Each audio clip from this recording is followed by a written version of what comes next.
Hello everyone, welcome back to my channel.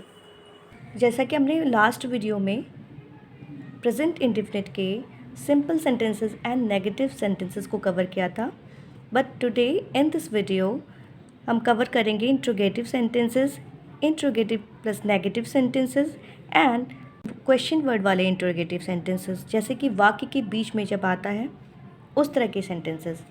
ठीक है, जैसा कि हम जानते हैं सेंटेंसेस जो होते हैं वो 4 टाइप्स के होते हैं: simple sentences, negative sentences, interrogative sentences and interrogative plus negative sentences. लेकिन इंट्रोगेटिव सेंटेंसेस जो होते हैं वो 2 टाइप के होते हैं। एक तो क्वेश्चन वर्ड जिसमें पहले आता है, जैसे कि क्या मैं उसे डांटता हूँ, इस तरह के सेंटेंस जब बोलते हैं तो पहले ही क्वेश्चन वर्ड आ जाता है। और दूसरा जो होता है वो क्वेश्चन वर्ड वाक्य के बीच में आता है, जैसे कि तुम जूस क्यों नहीं पीते हो, तुम स्कूल क्यों नहीं जाते हो।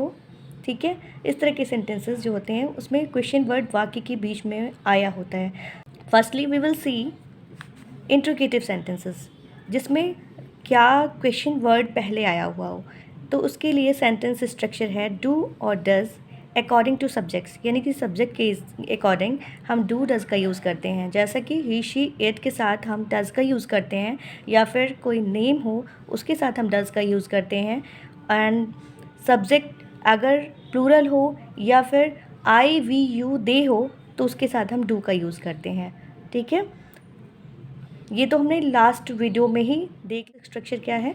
डू और डज अकॉर्डिंग टू सब्जेक्ट लगाते हैं, वर्ब की फर्स्ट फॉर्म आती है and object then other word. ठीक है, जैसे कि क्या मैं उसे डांटता हूँ, तो do I school him. Do जो है वो सब्जेक्ट यहाँ पर आई है, इसके लिए हम डू का यूज़ करेंगे। Do then subject I then verb की फर्स्ट फॉर्म, यानी कि डांटना एक वर्ब है, स्कोल्ड देन ऑब्जेक्ट हिम। ठीक है, तो डू आई स्कोल्ड हिम। क्या तुम उस पर हंसते हो, do you laugh at him, do you laugh at him. ठीक है, यानी कि यू के साथ भी हम डू का यूज़ करते हैं, तो do you laugh at him. फिर क्या वे कहानी नहीं लिखते हैं, तो do they not right story, यानी कि कभी कभी सेंटेंस के बीच में बोलते समय हम नहीं का भी यूज़ कर लेते हैं। तो क्या वे कहानी नहीं लिखते हैं, तो वहाँ पर do does then subject plus not plus verb की first form then object then other word. Okay, तो सब्जेक्ट हो जाएगा दे, जिसके हिसाब से हम डू का यूज़ करेंगे, तो do they not right story. Second thing is कि क्वेश्चन वर्ड जब वाक्य के बीच में आता हो, ठीक है, जैसे कि तुम जूस क्यों नहीं पीते हो, तुम जूस क्यों नहीं लेते हो।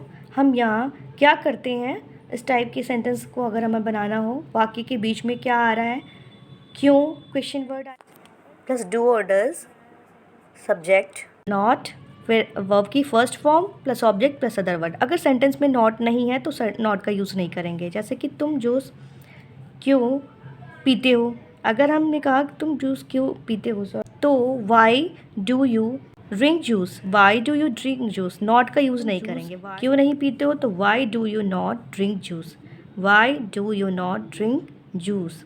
हम यहाँ क्या करते हैं, ठीक है, हम यहाँ क्या करते हैं, वॉट देन डू और डज का यूज़ करेंगे, देन सब्जेक्ट का यूज़ करेंगे वी, देन अगर नॉट है तो ठीक है देन डू वी नॉट हो जाता, अगर नहीं है तो then what do we do, यानी कि वर्ब की फर्स्ट फॉर्म आ जाएगी, फिर ऑब्जेक्ट आ जाएगा हियर, तो what do we do here. ठीक है, जैसे कि दिया है सेंटेंस में वह अंग्रेज़ी सीखता है, तो वह की इंग्लिश हो जाएगी ही। ये याद रखिएगा, ये सेंटेंस जो है ध्यान दीजिएगा, ये सेंटेंस जो है सिंपल अफर्मेटिव सेंटेंसेस।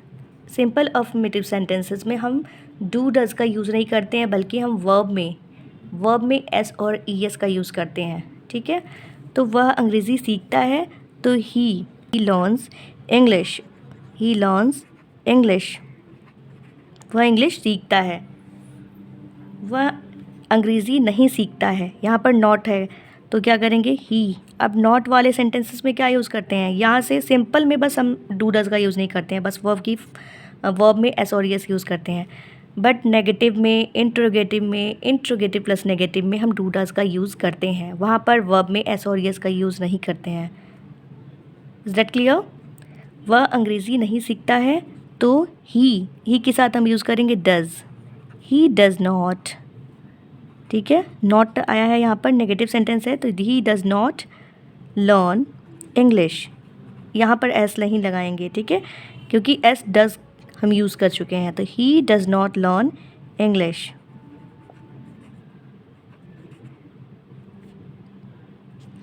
क्या वह अंग्रेज़ी सीखता है? वह सब्जेक्ट है ही, तो ही के साथ हम क्या करते हैं, डज़ का यूज़ करते हैं, तो डज़ को हम बाहर कर देंगे, डज़ ही। अगर हम डज़ ही लिख दिए तो इसका मतलब हो गया क्या वह, डज़ ही लर्न इंग्लिश, क्या वह अंग्रेज़ी सीखता है, डज़ ही लर्न इंग्लिश, ठीक है। वह अंग्रेज़ी क्यों सीखता है, यहाँ पे क्वेश्चन वर्ड आया हुआ है, ठीक है, तो वाई, ठीक है। अब सेम यही स्ट्रक्चर हो जाएगा, डज़ ही लर्न इंग्लिश, ठीक है, बस क्वेश्चन वर्ड ऐड हो गया, ठीक है। तो why does he learn English,